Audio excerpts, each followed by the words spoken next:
444 시대를 지나면서 어찌 보면 굉장히 혼란의 시대 속에서 어떤 삶의 기준도 또 어떤 목표도 없는 그런 환경 속에서 어찌 보면 이렇게 사는 것이 삶의 윤리이고 이렇게 사랑하다 보면 이런 열매가 나온다라고 하는 기가 막힌 사랑의 이야기입니다. 어찌 보면 러브 스토리를 보면 이런 멋진 러브 스토리가 없고요. 윤리적으로 보면 이런 효부가 없고요. 또 혼란함 속에서 마치 어둡고 캄캄한 곳에 자그마한 빛과 같고 개천 속에 피어난 꽃과 같은 이야기가 이 룻기의 이야기입니다. 룻은 결혼한 이후에 절망과 좌절의 환경들을 다 겪고 나서 이제 시어머니를 따라서 모압이라고 하는 자기 고향을 떠나 베들레헴에 도착하게 됩니다. 그래서 오늘은 두 번째 이야기로 베들레헴에 도착함과 동시에 일어났던 여러 가지 사건들을 중심으로 해서 말씀을 여행하도록 하겠습니다. 사람이 가장 어려울 때가 언젠가요? 나오미와 룻이 베들레헴에 도착했을 때 가장 견디기 어려운 것, 가장 넘어가기 어려운 게 뭐였을까요? 저는 룻기서 2장에서 가장 먼저 그들이 견디기 어려웠던 게 뭐라고 생각하냐면 자존심의 문제입니다. 자존심. 사람이 넘어가기가 가장 어려운 게 자존심입니다. 여러분 누가 자존심 한번 건드려 보세요. 그렇게 사이가 좋았다가도요. 자존심 건드렸다고 철저히 멸시가 됐다. 그렇게 신나하고 오랜 친구였음에도 불구하고 자존심의 문제가 건드려지면요. 이게요. 하루아침에 돌변할 수 있는 게 인간이더라고요. 왜 싸우는데요? 길거리 가다 왜 싸우는데요? 자존심이 상해서. 내가 진짜 자존심이 상해서 그것 때문에 싸우는 게 많아요. 그런데 지금 나오미 입장으로 보면은 금의 환영이 아니에요. 어찌 보면 절단 망해가지고 다 잃어버리고 이상한 이방 여자 하나 데리고 살고 들어오거든요. 그런데 성경에 보면은 고향으로 들어오는 두 종류 사람이 있더라고요. 하나는 야곱이요. 야곱이고 하나는 나오미입니다. 나오미. 야곱은 형제와의 만남이죠. 형제와의 만남에서 많은 갈등을 겪어요. 그러나 그래도 야곱은 나름대로 금의 환영이에요. 잘 돼가지고 돌아오니까. 그러나 나오미는 돌아오긴 돌아오는데 기가 막혀. 어떻게 돌아오냐면 쫄딱 망해서 돌아왔어요. 그래서 성경을 보면 1장 19절의 말씀을 보면요. 나오미가 얼마나 기가 막히냐면 한번 읽어볼까요? 시작! 이에 그 두 사람이 행하여 베들레헴까지 이르니라. 베들레헴에 이를 때 온 성읍이 그들을 인하여 떠들며 이르기를 이가 나오미냐 하는즉 온 성읍이 다 떠들었대. 차라리 모른 척이나 해주면 얼마나 좋아. 지금 나오미가 들어오는데 성읍 사람들이 다 나와서 나오미가 왔다! 나오미가 왔다! 뭐 난리 부르는데 오는 거 보니까 몰골이 금의 환영이 아니요. 아주 창피하기 이를 데가 없을 만큼 기가 막힌 환경이 돼서 들어오는 거예요. 이게 뭐라 그래요? 나 나오미라 그러지 마세요. 나 나오미라 그러지 마세요. 나 나오미가 아니고 마라예요. 마라. 인생의 모든 쓴맛을 담고 안고 들어오는 여자지 나오미라고 하는 이름이 즐거움, 온유함, 온함 이런 뜻이잖아요. 나는 지금 즐겁지도 않고 온화하지도 않고 온화하지도 않습니다. 내 삶에 기쁨이란 하나도 없습니다. 마치 마라의 쓴물처럼 내 인생은 쓰디쓴 모습으로 지금 돌아옵니다. 그렇게 말해요. 전 여러분 누가 여러분들의 자존심을 건드려도 그것 때문에 열받지 않았으면 좋겠어요. 자, 우리 옆 사람 각수하면서 열받지 말고 불받고 삽시다. 차라리 모른 척이나 해주면 마음이라도 편하죠.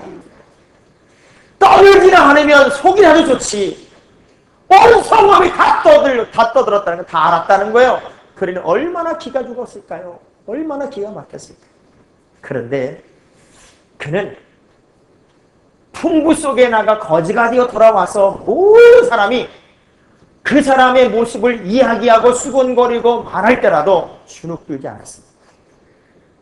어느 누군들 약점이 없는 사람은 어디 있겠어? 다 약점이 있어. 이 친구는 참 이쁘지만 키가 좀 크다는 약점이 있어요. 이 친구는 참 이쁘지만 오른쪽에 점이 하나 있어요. 약점을 들여다보면 어느 게 약점이 아닌 게 있겠냐고요. 저는 얼마나 약점이 많은지요. 세상에 말을 너무 잘한다고 그러죠.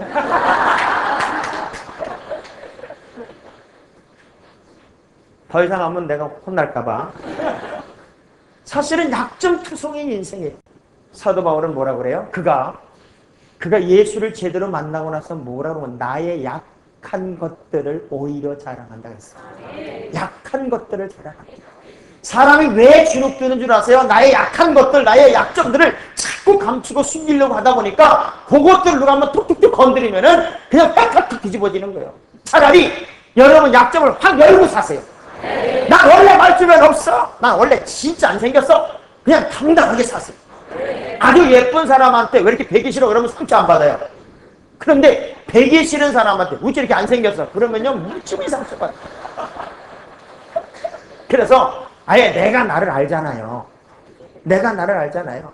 자, 옆 사람한테 물어보세요. 당신 몰라? 여러분이 여러분을 알잖아요. 그러면 그냥 그걸 인정하세요. 내가 나를 보니까 뚱뚱해. 그러면은 누가 아이고 뚱뚱한 사람들은 말이야. 그러면은 그렇게 말해. 뚱뚱하다 그러지 마라. 튼튼하다 그래. 그리고 왜 그렇게 얼굴이 그렇게 못생겼냐 그러면요. 못생겼다 그러지 마. 이것도 작품이야. 하나님의 걸작이야. 절대 주눅들 거 없어요. 근데 자존심의 문제를 나오미는 가장 먼저 넘읍니다. 그리고 룻도 넘어요. 그래서 그가 자존심을 넘어서 새로운 제2의 인생을 향하여 도약하고 출발하는 첫 번째 작업이 뭔 줄 아세요? 이삭 죽기야. 이삭 죽기.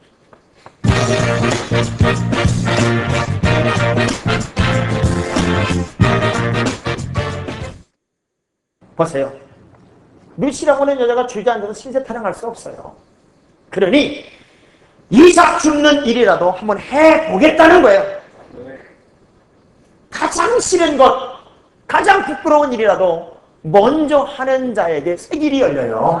우리 여기 여자분들이 많이 계신데 이 여선교회는 뭐 하는 거냐? 여선교회는 정말 이삭 죽듯 아무도 안 하려고 하는 거, 어려워하는 거 좀 먼저 나가서 그 죽는 푸른 소리 없이 좀 공치사 하지 말고.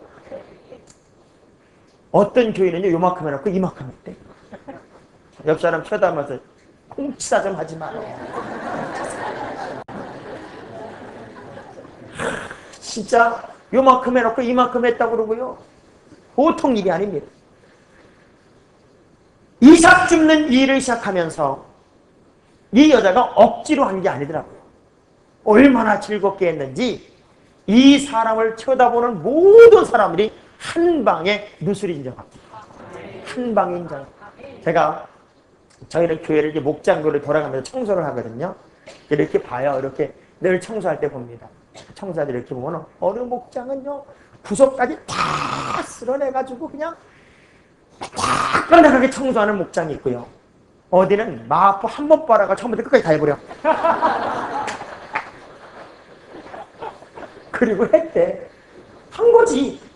똑같이 했지만 나는 했지만 안 했다고 생각해.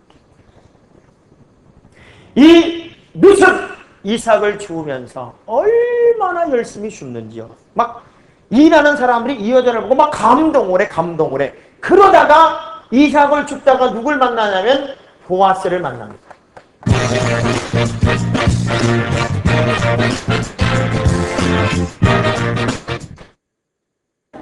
복 중의 복이 만남의 복이에요.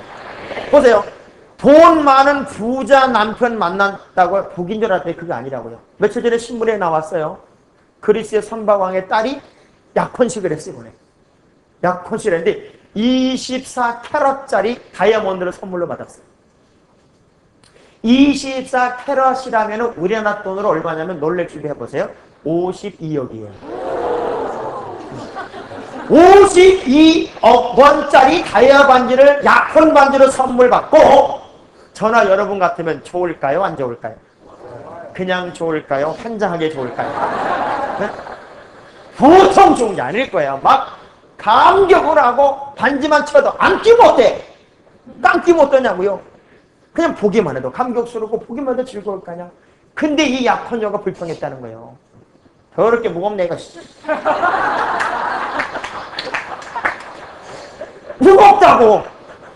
무겁다고 불평하고 잃어버릴까봐 두렵다고 불평을 했대. 그건 나눠주지. 왜 불평하고 들여다보고 있냐고. 인생은 만족이 없어요. 인생은요, 뭘 가지면 만족일 줄 알았는데 만족이 아니에요.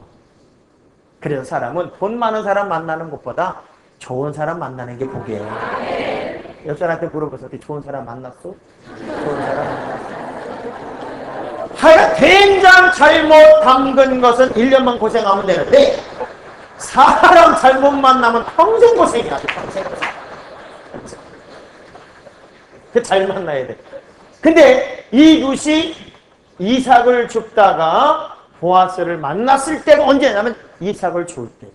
근데 저 사람이 누구냐라고 룻이 누구인가를 보아스가 물을 때에 사람들이 룻기서 2장 7절에 룻을 이렇게 소개해 줍니다. 시작. 그의 말이 나로 베는 자를 따라 단 사이에서 이삭을 죽게 하소서 하였고 아침부터 와서는 잠시 집에서 쉰 외에 지금까지 계속 하는 중이니이다. 그래, 성실해요? 안 성실해요? 꼭 누구 같아요?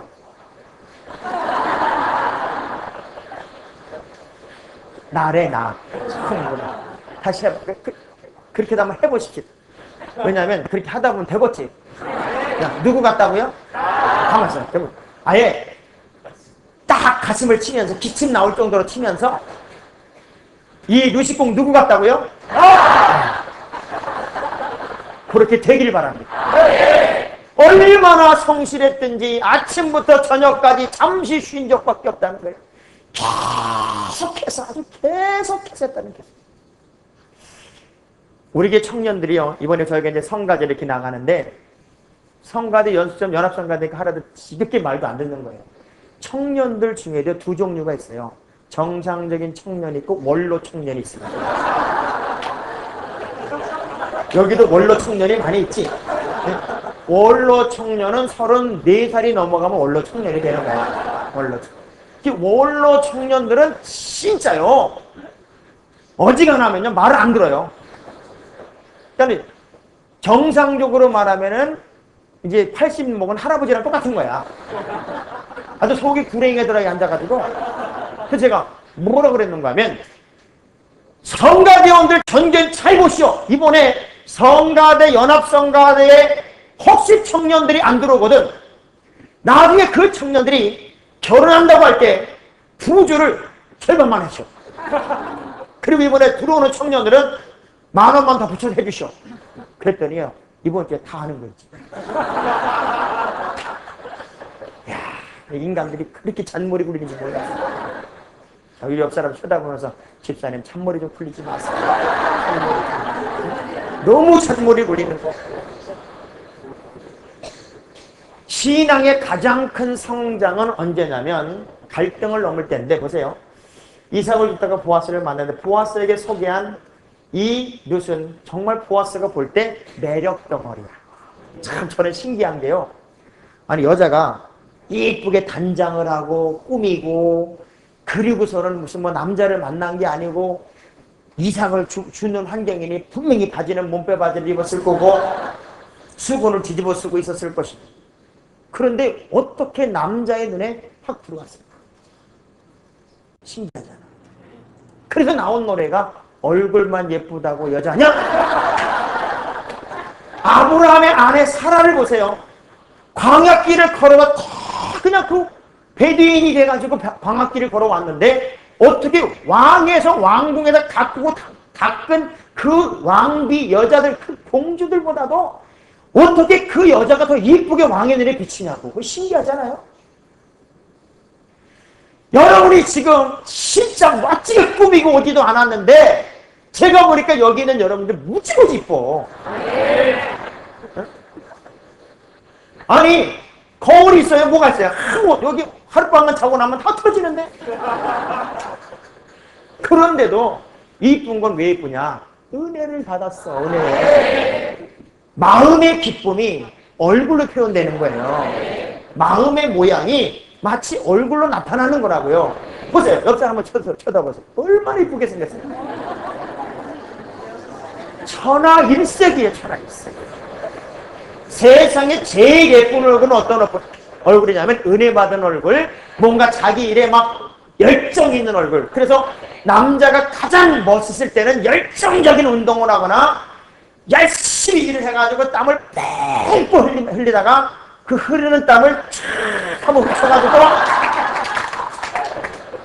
탁 털었을 때 그 빛의 땀방울 터지는 그 모습을 보면 여자들이 전부 다 좋아한다는 거야. 그러니까 보세요. 저희 교인들이 저를 강대상 밑에서 볼 때는 목사님 인상이 뭐 싸납되는 등, 뭐 웃지 않으면 뭐 좀 접근하기 어렵다는 등. 그런데 제가 강대상만 올라오면 그냥 너무 멋있다는 거야. 왜? 이렇게 땀 흘리는데. 마찬가지. 여러분, 열심으로 일하는 여자가 이뻐. 교회에서도 보면 이것저것 물불 안 가리고, 저는 우리 게 청년 중에 누가 제일 이쁘냐면 지네끼리 라면 끓여 먹고 슉 집어던지고 가는 인간들이 있어요. 그런데 그거를 그냥 여학생들이 부엌에 들어와가지고 막 설거지하고, 그런 여학생 보면요, 저는 무조건 면비 삼으라고. 실제 그런 일이 있었어요. 저희 교회에 문집사라는 친구가 있어요. 근데 그 친구가 자기 아내하고 나이 차이가 좀 있어요. 새기는 여자아이가 나이 차이가 아주 많았어요. 한 8살인가 됐어요. 그러니까 결혼해야 되는데 부모가 반대를 하죠. 당연히 너무 나이, 뭐 22살에 30인가 그러니까 결혼 못하게 하는데, 어느 날 우리 교회 체육대회를 하는데 지나가다 보니까 그 22살 먹은 그 아이가 아무도 안 하는데 혼자서 점심 먹고 난 설거지를 저 수도가에 가가지고 혼자 다 닦고 있는 거야. 저는 그 광경을 보고 너무너무 이뻐가지고 우리 교회 장로님 권사님한테 불러서 그랬어요. 결혼시켜라. 세상에 이런 여자 없다. 무조건 시켜라. 내 말 안 들려면 우리 교회 떠나라 그랬어요. 그래가지고요, 이 두 엄마 아빠가, 아들은 결혼하고 싶은 거니까 그래서 결혼을 시켰는데요, 요즘은요 그 며느리 자랑하느라고 아주 날이 셉니다. 날이 새. 또 그 둘이 난 애기가 또 얼마나 이쁜지. 그러니까 설거지 잘해. 설거지 잘하고. 진짜 여자는 어떤 여성미가 좀 있을 때 가장 아름답지. 여자가 길거리에서 남자 멱살 잡고 싸우면 절대 이쁘고, 누릇이 너무너무 이뻤어요. 막 마음이 쏙 끌렸어요. 그래서 이 룻을 사랑하는 보아스는 그때부터 넋이나기 시작했어요. 남자는요, 한번 획 돌아버리면 그걸 눈에 뭐가 씌었다고 그러잖아요. 그러니까 진짜 이뻐서 씌는 게 아니에요. 그 성실함, 뭔가 마음에 오는 feel이 있어, feel. 그래서 보았어요. 홀딱 반해가지고 룻을 쫓아다닙니다. 저는 거기서 보면서 그 결혼을 시키는 과정을 보니까요, 이 룻이라고 하는 여자가 얼마나 시어머니를 신뢰했는지가 나타나요.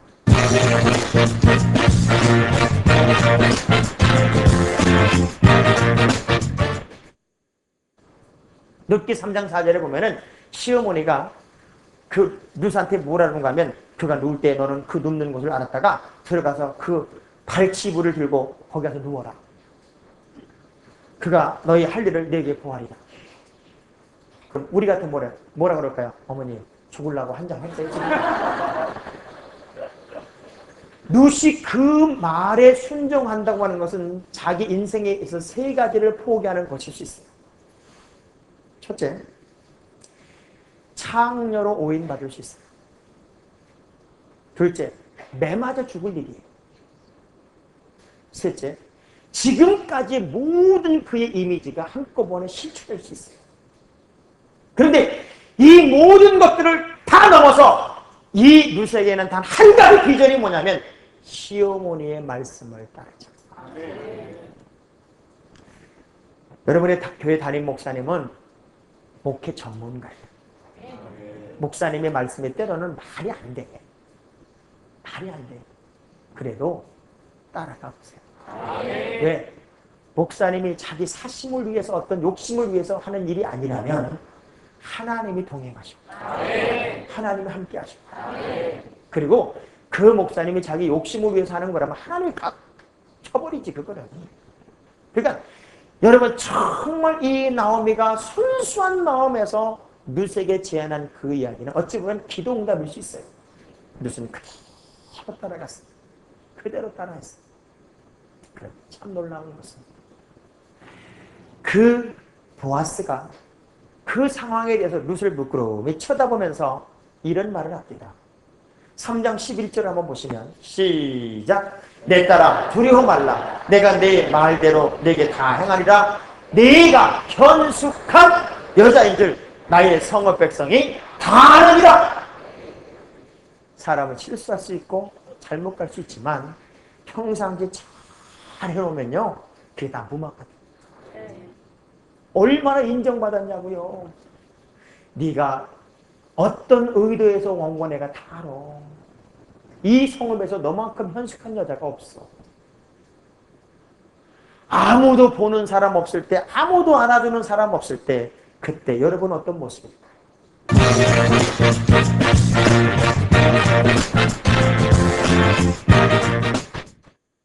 그러고 나서 결혼을 하는데요. 성문의 모든 장로들이 증인이 되어서 그 결혼식을 하면 이렇게 축복을 합니다. 합법적으로 결혼할 수 있다고 하는 것을 선언해주고 선포해주면서 뭐라 그러는가 하면 하나님, 이들이 오늘 결혼하는데 이스라엘 집을 세운 나엘과 레알 같게 하여 주옵시고 에브라스에서 유력하게 하옵시고 베들레헴에서 유명하게 하옵시고 후사를 주사 다말이 유다에게서 낳아준 베레스의 집과 같게 하시기를 원합니다 하고 축복을 합니다. 결혼, 축복받는 결혼해요. 반대하는 결혼하지 말고 복받는 결혼하는 게 좋아. 축복. 그렇게 축복을 받. 근데 베레스가 누구냐면 다말과 시아버지의 유다의 부적절한 관계에서 쌍둥이 세라가 먼저 나오고 두 번째 베레스가 나오는데요. 이 베레스가 뒤집어서 나와버렸어. 뒤집어서. 그래서 장자권을 얻게 됐다. 우리 장학일 목사님이 어떤 설교 중에 그런 되게 웃기는 얘기 한 게 있는데요. 야곱이 애에서 발꿈치 잡고 나왔잖아요. 처음 들어봐요? 네? 들어보셨죠? 근데 뭐 둘이 뱃속에서 싸웠대나? 누가 먼저 나갈까 하고 싸우다가 야곱이 약은 수를 쓴다고 자리를 딱 차지하고 있었대요. 근데 오늘 보니까는 형이 쑥 빠져나가는 거야. 그래가지고 못 나가게 하려고 뒤꿈치를 꽉 잡았는데 두 번째 나왔다는. 근데 야곱은 무슨 생각을 했냐면 사실은 위로 나오는 줄 알았대요. 그게 내 얘기가 아니고 장학규 목사님 얘기예요. 마치 그런 것처럼 다말이 시아버지 유다와 부적절한 관계에서 쌍둥이 세라 베레스 이렇게 나올 때 뒤집어서 나오는 거예요. 그래서 이 얘기는 뭐냐면 장자의 복을 받으라 그 얘기예요. 장자권. 그러니까 그러고 나서 이 둘 사이에 낳은 아들이 누구냐면 오벳입니다. 오벳이 누구예요? 이새의 아버지예요. 그럼 이새는 누구의 아버지요? 다윗의 아버지요. 그러니까 이렇게 쭉 해서 누가 나왔어요? 예수가 나왔어요. 그러니 이렇게 아름다운 만남을 통해 낳은 자녀가 결국은 이 룻이라고 하는 이방 여자를 통해서 하나님의 아들인 예수 그리스도의 족보를 만들잖아요. 현재의 절망과 고난이 영원토록 계속되는 게 아니더라고요. 오늘은 여러분의 인생의 결론의 날이 아니에요. 하나님이 어떻게 뒤집을지 아무도 몰라. 아무도 몰라. 오르바는 이름도 없어. 그런데 룻은 하나님의 역사를 창조하는 인물 속에 언제나 기록되고 있습니다. 한번 따라합시다. 하나님은 언제나 역전을 허락하신다. 여러분이 좋은 날을 기대한다면 오늘의 고난을 넘으십시오. 따라합시다. 좋은 날을 기대한다면 오늘의 고난을 넘으리라. 한 번 더 따라합시다. 오늘의 마라가 내일의 나오미가 되게 하소서. 여러분만 하는 번 시작. 그래요. 비록 오늘의 마라 같은 삶이 내일의 나오미가 되도록 루처럼 묵묵히 믿음의 방법을 따라가다 보면 반드시 좋은 날 옵니다. 좋은 날 옵니다. 우리 역사를 각수하면서 반드시 좋은 날 옵니다.